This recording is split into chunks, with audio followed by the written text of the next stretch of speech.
नर्वेका एर्लिङ हाल्यान्ड कस्ता खेलाडी हुन् त? आधुनिक फुटबलका सबैभन्दा खतरनाक स्ट्राइकरमध्ये एक मानिन्छन्। उहाँको केही गोल गर्ने क्षमता असाधारण छ। सानो मौका पाए पनि गोलमा बदल्न सक्छन्। शारीरिक रूपमा बलियो, छिटो र शक्तिशाली छन्, जसले डिफेन्डरलाई दबावमा राख्छन्।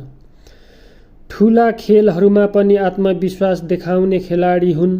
कम उमेरमै धेरै रेकर्ड तोडेर विश्व स्तरमा आफ्नो नाम बनाएका छन्।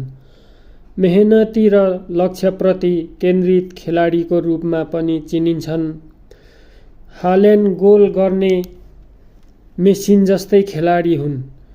त्यही भएर अहिले चलिरहेको विश्वकपमा पनि उनले आफ्नो पहिलो खेलमा 2 गोल गरेर इराकलाई पराजित गरेका छन्। नर्वेका एर्लिङ हाल्यान्ड कस्ता खेलाडी हुन् त? आधुनिक फुटबलका सबैभन्दा खतरनाक स्ट्राइकरमध्ये एक मानिन्छन्।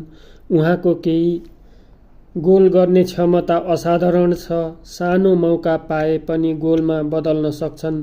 शारीरिक रूपमा बलियो, छिटो र शक्तिशाली छन्, जसले डिफेन्डरलाई दबावमा राख्छन्। ठूला खेलहरूमा पनि आत्मविश्वास देखाउने खेलाडी हुन्। कम उमेरमै धेरै रेकर्ड तोडेर विश्व स्तरमा आफ्नो नाम बनाएका छन्। मेहनती र लक्ष्यप्रति केन्द्रित खेलाडीको रूपमा पनि चिनिन्छन्। हाल्यान्ड गोल गर्ने मेसिन जस्तै खेलाडी हुन्।